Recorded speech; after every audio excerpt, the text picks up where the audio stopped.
the heart of our work as coaches is about meeting people where they're at and acknowledging and celebrating their unique identities. And so teams continue to show that the stronger the team, the more diverse the team. And so part of the learning is for the team to really learn how to work across those differences. And it's not easy. It really is not easy when we have technical experts coming together who have been educated and socialized to see the world in different ways, but that's where the bridges and the connectivity come in. Hi, I'm Jennifer Britton, and welcome to the Coaching Many podcast. I've been on a mission for the last 20 years to expand the coaching conversation to many.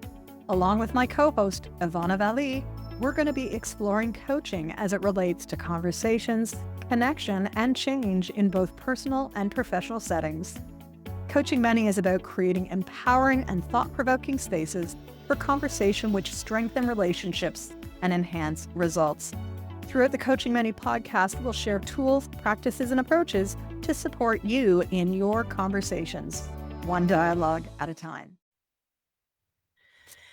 So welcome back, everyone. We are excited to come at you. I'm Jennifer Britton, and it is the Coaching Many podcast. We're well into season 2 now, and today I get to sit down with Ivana, and we are looking at inclusive design. Welcome back, Ivana. When you thought about today's topic, what comes to mind for you? For me, the first word that comes to mind is voices and listening and what wants to be explored in a conversation, whether it be, again, with a group on a central topic, a team that really needs to bring that alignment, whether it be the relationships, the results, whatever that is, and also around that kitchen table, what is that? How can we bring all voices into the conversation and co-create together that journey is what I think of when I think of inclusive design. Yeah, well, the heart of Coaching Many, the heart of group and team coaching is multiple voices. And how do we activate everyone? How do we really welcome them in to contribute their special gifts? And it's interesting, we're recording this in the summer of 2025. We're midway actually into the summer delivery of the Coaching Diverse Teams and Groups, where we get to talk about inclusive design every day. How do we design it? How do we ensure we bring in the voices? And I know you're always so good with what episodes we did, but you might want to listen to today's episode in tandem with the Bring All Voices into the Room. Do you know what episode number that was? It's just I sure do. And what is it? So it's 27 is All Voices in the Room. Love it. So definitely check that one out. But today we're going to dive deeply into this topic of design, which I think is becoming an even more important topic in today's world of change, of AI. Certainly summer 2025, people are yearning for deep connection and that space of humanness that we've been talking a lot about actually throughout the entire last year. So inclusive design, what does that mean? And when we came on this topic, I think we can't look at this without any sort of design layer. And so whether you're looking at it through experiential design, which we've also done topics around, whether you're looking at it from experience design, which is a little bit of a different lens, we are creating these moments, these experiences where you can really be deeply connected with self, connected with others, to have the conversations that matter for the moment. So what do you think about when you think of inclusive design? Yeah, for me, going to the basics is like that container. What makes us great as coaches is that we actually allow, with intention, with design, those deeper water conversations. As you say, the iceberg, the below the waterline. And in order to do that, our design does need to have intentionality around bringing the voices in the room, but also creating that space, that safety, in order for us to be able to even invite voices. Like inclusive design, before we have inclusive design, we really do have to allow that trust, safety, connection, as Jennifer, that triangle that we talk about in your work. So we can actually bring that. And as I say that, Jen, I think there's also a piece around inclusive design, even in the onboarding, when you're working with an organization, if you're going into an organization, or even if you're creating a public program, what does that look like? Even setting the expectations, what this is and what this isn't. So I think inclusive design for me has branches. The conversation starts, like the marketing, the sales, the onboarding, the questions, then there's the actual experience, and then even what's beyond.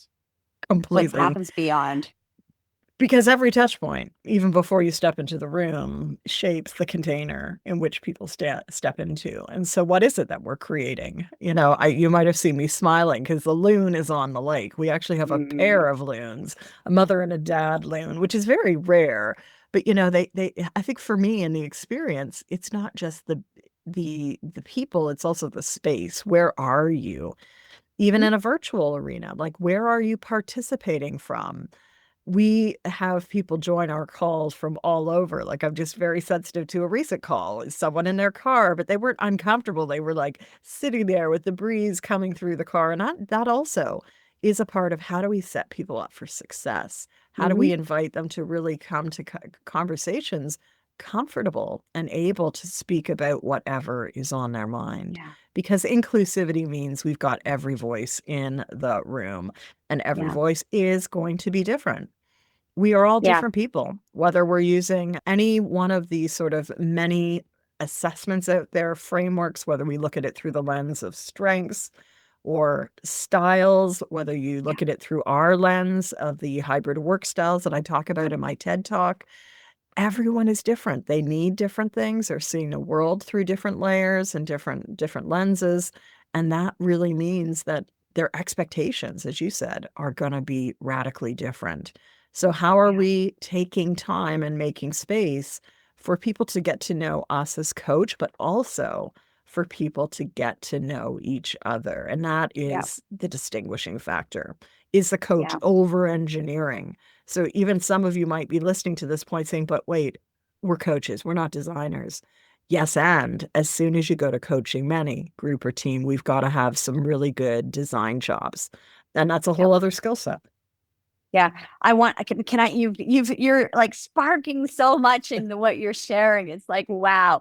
One thing that came to mind right away is you touched on like that like connection. And so I want to just highlight our episode on the 6 layers of connection, because you touched on that without naming it. Yes. And this really speaks to, like you said, like how are we connecting people to the topic through technology, right? That virtual reality. But as you were talking, also, it's in my space right now, and it's in my learning. I'm going to be really vulnerable. It's in my learning and my growth edge, because as coaches, trainers, facilitators, we're always having to reflect and how can we adjust our design so it is more inclusive. And the layer that I want to bring in, which is the layer that I'm really playing with, is around cultures. So even in the space of when you're having conversations with teams, with groups, and there are different cultures, like that inclusivity is like that pace. Are we actually at a pace where people, like, especially in conversations where there are many people that English isn't their first language, and there's that blend of, native English speakers and non-native English speakers. And then there's the conversation. I see this with my partner and his work, where no one is actually speaking English is not their native language, but they're all coming together with that language. So as a coach, even as a leader, how are you holding space? How are you holding that conversation so it is inclusive? And I'm going to say this, is it in your pace that you're speaking? Like, pace affects inclusive design. Is it in your invitation of inviting people to speak? Is it in your design of how you're allowing people to engage? These are all things we cover in Group Coaching Essentials. They're highlights, they're broad strokes, but these are things. But again, we only learn by doing, and we only learn by actually reflecting and adapting and pivoting. And I think that is a big part. I'm going to leave it to you to say, but I really feel for my own growth, inclusive design is really being able to be aware and pivot and adjust. That's inclusive design to what are the needs here today, right now. Yeah. And that's the thing. I think a lot of coaches get so niche down, right? And we also did an episode on niche, but niche does not mean that you only coach in one way.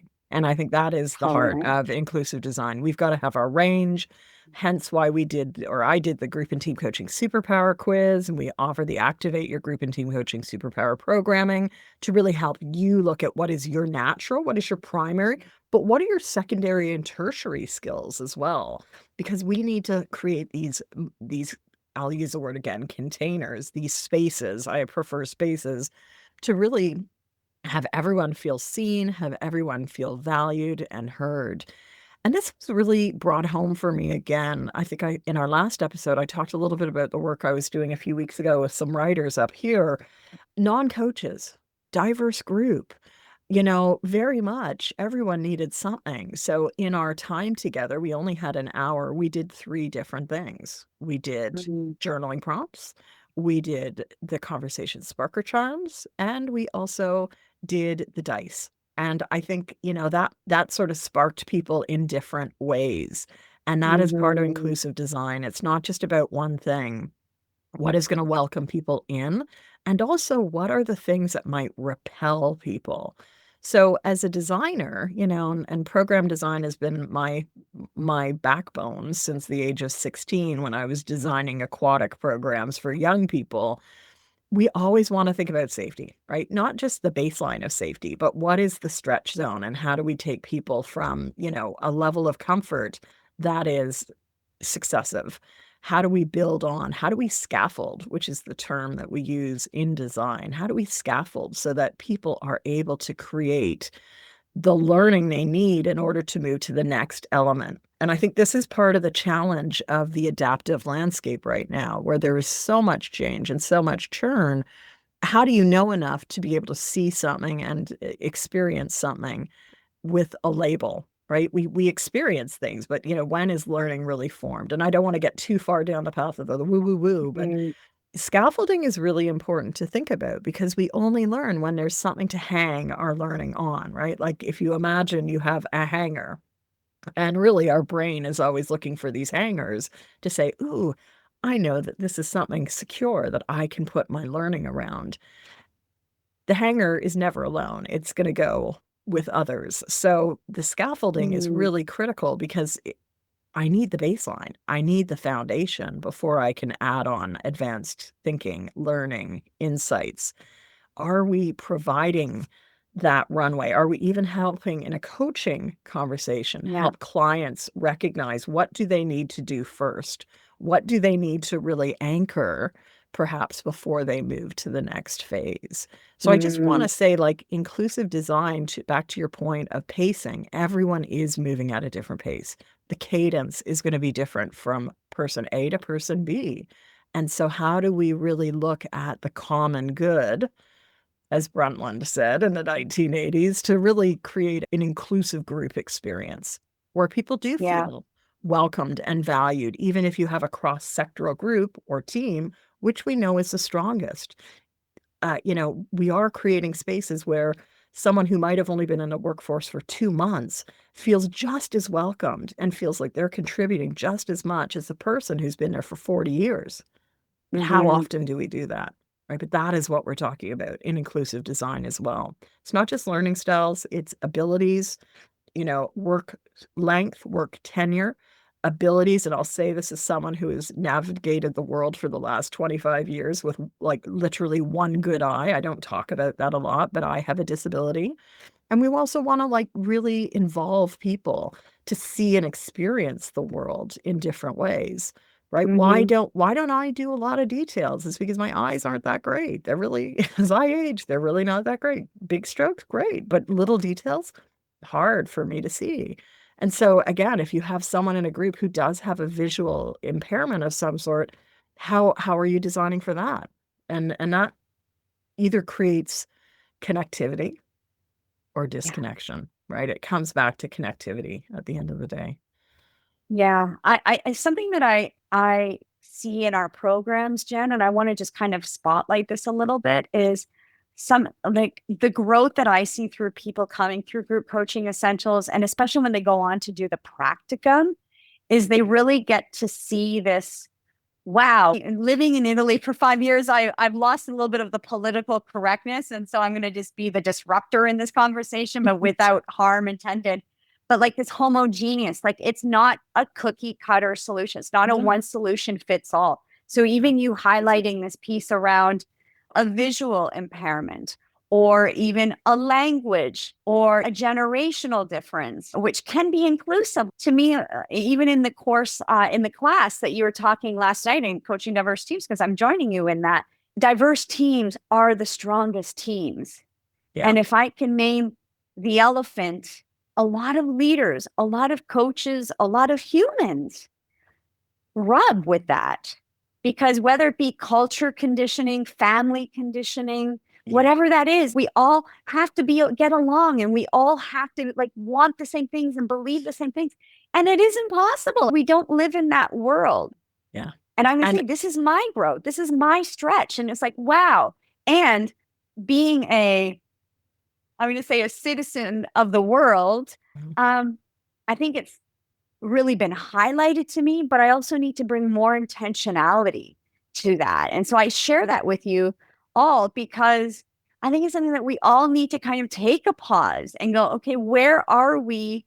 Where are our blinders? When you go to that eye exam, right? Like we have to really get it clear on how we're seeing our rooms, how we're seeing our conversations. And that does come back again, bringing it back to inclusive design and honoring everything that's in the room, the connections, the differences, but also coming with that space of, hey, you know what? Yeah, we're so in common in this and we're so different. And it's amazing. All of it is amazing. But what do we do from this point?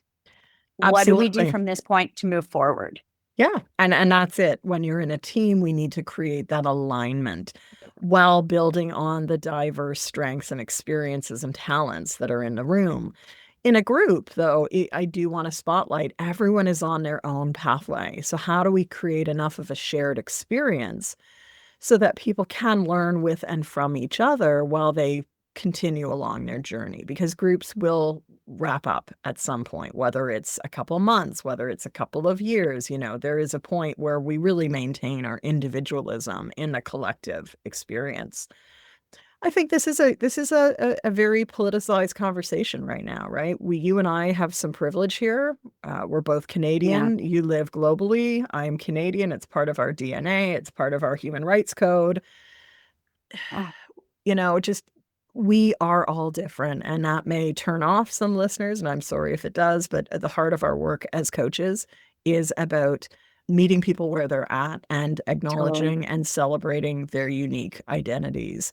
And so teams continue to show that the stronger the team, the more diverse the team. And so part of the learning is for the team to really learn how to work across those differences. And it's not easy. It really is not easy when we have technical experts coming together who have been educated and socialized to see the world in different ways, but that's where the bridges and the connectivity come in. And again, it's interesting for me as the author of Reconnecting Workspaces to not just have been talking about connection for a few months. Everyone is now talking about connection and belonging, but really this is the heart of our work at Potentials Realized in terms of how do we continue that journey of reconnection with self, reconnection with others, reconnection across the distinct buckets.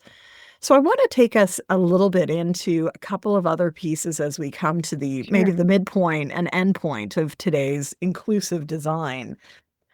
I think there's some fundamental questions we're always asking as designers. What am I designing for? Like, what am I designing for? What is the experience I want to create? What is the experience the clients we're working with are yearning for? So again, we're not coming in at this as a quote unquote experienced designer. We're coming in through the lens of a coach creating a design. And there's a subtle but important shift there.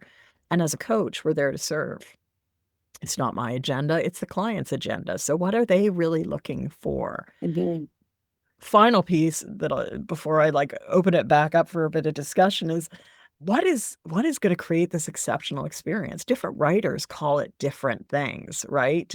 The Heath brothers, Chip and Dan Heath, and their Power of Moments talk about, epic moments and excitement. And they also want to have an element of surprise. So what are we doing to create that in the room?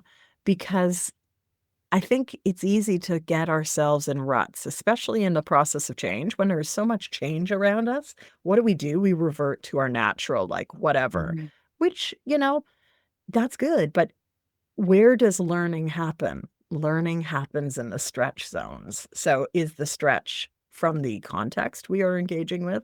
Is the stretch an internal stretch? Is the stretch a collaborative stretch because of what we're learning as we work with and partner with others who are different than ourselves? Where is the stretch? And that's an interesting question as a designer to also be thinking about what stretch is needed now to create the most learning in the context. So I'm going to pause here. What does that activate for you, Ivana? What are you thinking about?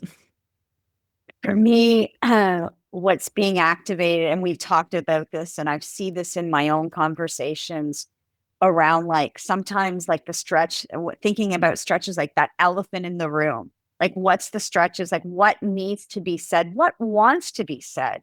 Mhm. That maybe isn't necessarily even conscious, whether it Mhm. be with a group or even a team. I think about a specific situation I found myself in with a client, and the elephant in the room was her growth, her evolution was actually stuck because of guilt to her system, to her Ah, family system. mhm. And so she was concerned that she would be judged for stepping into her own evolution and growth. Mhm. And again, as coaches, whether you're doing it individually, group and teams, you know, I think part of I'm going to use the word responsibility is to actually name what, that intuitive hit, be unattached to it. Yeah. It's not like because you had this idea, but because that often will shift the conversation. And when I think about the superpowers, the Yeah. activate your superpowers, like that's the catalytic firecracker, right? Like Yeah. practical terms, like, naming the unsaid or naming that intuitive hit, because that can change the trajectory of the conversation, of the growth, as you said, of the stretch. And that young woman, her life trajectory completely changed from that catalytic moment. Mhm. Provocateur, right? You got to be a provocateur. And that may Yeah. mean we have to step out of our comfort zone. And our last episode is all on this, sort of different energies that we could be bringing. So again, to create that inclusive design, how are we showing up and what is our Mhm. range? And are we comfortable stirring the pot, as some cultures would say? It's Yeah. what if you don't? What if you don't? What's lost? What And opportunity is lost?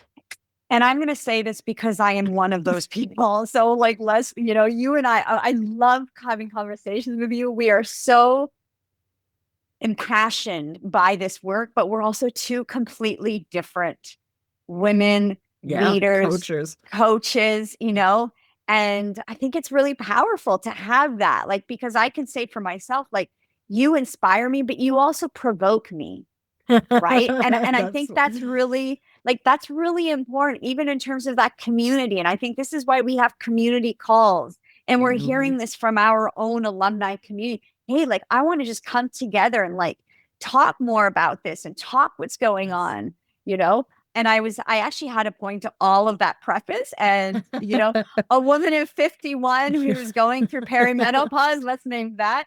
I've completely lost my thought. But yeah, if you remember where I had started, I'm sure it'll So come you back to would me. really start it, yeah. So you'd start with our styles are different and we bring different things. And as much as I inspire, I also provoke, right? And that, but that is that to intentional. So Yeah, again, I'm not even calling it inclusive. I'm talking about intentional design. What are we leaving the space for? I'm going to go back mhm, to the word range, right? Like, what is that yeah, experience? Are we providing the opportunity for our clients to step into both the highs and the lows? Right? Because, and mhm, I've said this before, but life is about the contrast. yeah, Are we creating the contrast? Are we yeah, creating, and inviting people to think enough about the contrast? yeah, Easier to get into contrast when we're not in moments of like complete and utter like overwhelm yeah, or like being totally. gobsmacked of what is happening. However, are we even, as you said, to go back to normalizing, um, normalizing the exploration of the range, right? It's interesting you talk about the what is taboo.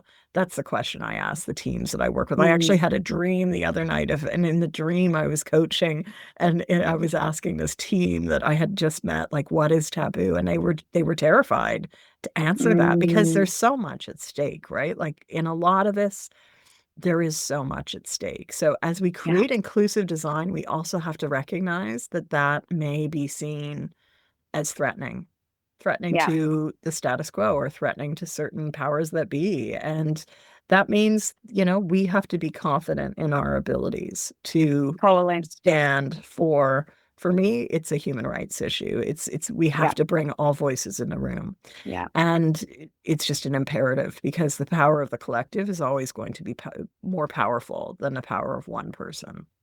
yeah. I love that. And what I have to add to that, because you talk about safety, which is that trust, safety, and connection, but also like, you really hit a nerve, Jen, when you were saying like, and if we're jarred, I think even as coaches, we have a responsibility through our ethics, but also using our competences. Again, this is why it's not a cookie cutter design. It's like you got to be with the conversation and also be Mhm. sensitive to you might be triggering. You might be Absolutely. activating. And so, Yeah. what do you have in your range, in your toolbox, like in Yeah. terms of the knowledge? Like, this is where neuroscience, the Yes. NLEA, the NELA, in terms Yeah. of the nervous system. This is Yeah. something that is really in my space a lot, especially working with leaders who are really wanting to grow, through our programming and really stand in and step into Mhm. their voice as a group coach, as a team coach, if they're doing both, but it's also in the conversations around learning language or relationship transition is that space. And so we have to have that sensitivity of, yeah, we have to be provocateurs. We have to be listening, but also we have to be super sensitive to that nervous system. What is provocateur, but also not triggering to the point that we're actually sending them out. And we don't know that, but that's where our listening skills, that's where our skills, our competencies help, I'm going to say. So we have to be mindful of that. And absolutely. I think this is the foundation. I would say it's not enough just to help. Like, I think coaches have a responsibility to do the Thank you. learning, right? It Yeah. is, and it's no surprise, that a lot of coaches, and I say this more as a supervisor, find themselves out of their depths. Yeah. That it's not acceptable, like coaches need to know where their boundaries are for their Mhm. own growth, their own learning. Totally. This is why for teams we recommend co-coaching, right? Yeah. Because we can never bring everything that a team needs, Totally. regardless of how experienced we are. We are only one entity, and Yeah. multiples are always stronger than that. But I think there is a very significant moral and ethical layer to all of this of what is your understanding of human dynamics? What is your Hmm. understanding of group process? That is not necessarily something that a coach training school is going to take you through, right? No. You need to do that work by yourself, on your own, with whether you go in the psychology route, right? I was originally trained as a clinical psychologist. Yeah. I am not a psychologist. I left psychology, but Yeah. it is imperative. It is the only way I can do my work to understand how do groups form? How do we learn? What happens at that comfort zone when Hmm. we are hitting the edge of the comfort zone? We are there to Yeah. support, not to trigger and to put Totally. people in a trauma response. It very much is Totally. about helping people dig into their capacity and meeting them there, which recognizing the context, back to Yeah. context. Context Yeah. can shape anything. You can have a highly functioning person, and with contextual issues, all of a sudden they don't have the coping ability that they could. And that's gonna influence where you go in a coaching conversation as well. Yeah.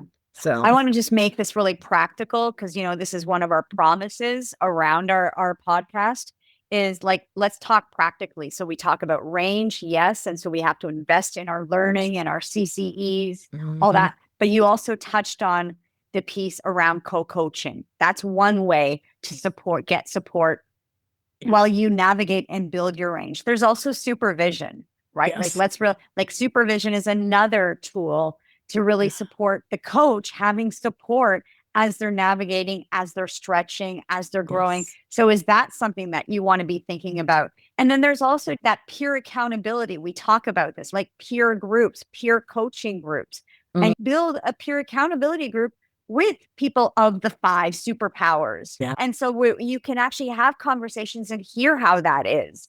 Take the superpower course so you can actually understand where your strengths or, as your superpowers are as a coach, but also then where do you have to grow? Where are I the think growth of edges? where the growth is. I'm just thinking like, that niche, not niche. Like I wouldn't necessarily define myself as a well-being coach, but is well-being always part of that? Absolutely. Because we're working Absolutely. with humans. Yeah.